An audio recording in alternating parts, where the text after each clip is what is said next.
guys, Comic Uno, and today I'm doing a review for Venom 27, issue 27.1.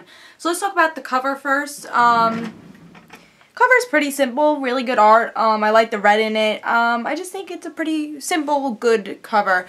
And the reason I picked up this is because I didn't really get that many comics this week. I got, like a good amount, like not a low amount, but not a humongous amount like I did last week. So, you know what? I like when I get a small amount of comic books, I like to try out different comic books. And I saw that Venom was a .1 issue, so I'm like, you know what? Let's try it. So, especially since I haven't read Venom since issue 1, and I mean, I didn't love it, but I've been hearing mixed things about it. Like, some people like it, some people don't. So I was like, you know what? Let's just read the issue. So let's see if I did enjoy it. So cover was pretty simple, pretty enjoyable, but let's see what's going on with the story. So in this issue, we just got to sum up Flash, like, oh, well, he was in the military, he lost his legs, now he's Venom, and he works for the government with his Venom suit. And we also get to see that his life, his real life, Flash Thompson life, is kind of upside down. He knows he bullied people in the past, and that's hurt people, and now he's kind of realizing, wow, I've scarred people for life because of this. And we also see a little bit of his mother. I think his mother does know he's Venom, so she's in either a nursing home or a psych ward type of place. I'm not totally sure. They didn't really elaborate on in this issue. If you haven't read the past issues, my guess she's in like some sort of nursing home, rehab place, it seems like. So that's pretty much what happens, just like looking back at, oh, who is Flash Thompson, and him being upset that he bullied people. In the end, we get to see, this is why this .1 issue, I guess, was important for even readers of this series to look at, is because we find out that Flash is moving. And I'm going to give you a little spoiler. He's moving to Pennsylvania, so he's going to go to Philadelphia. I think in New York Comic Con they announced that, so that's his new place. Like, Scarlet Spider is in Texas, they're making him in Philadelphia. Instead of all the superheroes being in New York, they kind of want to move him around. So, that was kind of the spoilerish thing, which is not that big, but I'm guessing for readers of this series, they're like, oh, cool, Venom is going somewhere else. So, I think that should play an interesting part. I thought this issue was a good .1 issue. I think it does explain exactly what's going on in this series. Even though I haven't read the series, I do know what's going on in the series. So I think, of course, I don't know about the whole demon story arc. I didn't read it, but I've heard of it. And also, what else did I know about? There's like just little stuff, like the mother. I didn't know about the mother, and we realized that in this issue.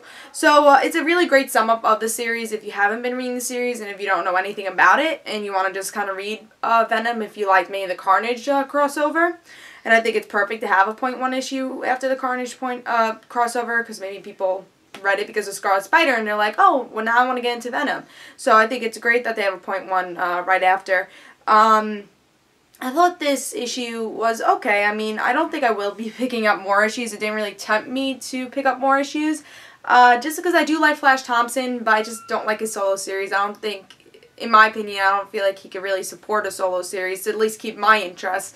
I just thought this was just kind of an okay issue. It was a good .1. Again, I think for people who want to get into the series, it's great. It's a great sum up and everything. It just doesn't interest me that much. I love Flash Thompson. He's actually a really great supporting character for Amazing Spider-Man. But for me, I just don't think he is a great person for a solo series, at least of what I've read.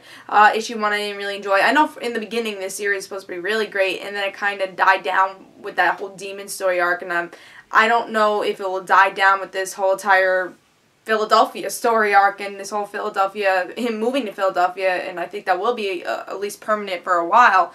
So I probably won't pick up the next issue, but I think this is worth picking up to see if you like the series, see if you like kind of the art of it, the flow of it, the story of it. I enjoyed the art at times. I didn't love how Flash looked when he was Flash, but I think they're just showing how run down he really is.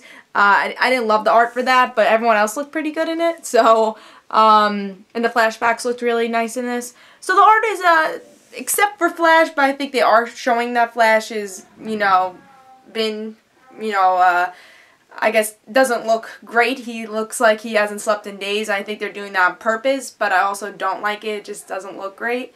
But the art is good. again, the story's okay, and I think this is a perfect issue to try out to see if you like the series. So I say pick it up, see if you like it, and if you've been reading Venom, I think for people who have been reading Venom, it's not just a sum-up issue. It does have an ending that will keep you interested and kind of new and fresh that you haven't seen. So I say pick it up. I give it 3.5. Hope you guys enjoyed. This is Comic Uno, and guys, don't forget to follow me on Twitter for Comic Uno and the Rant Situations, and I'll see you guys later. Bye, guys.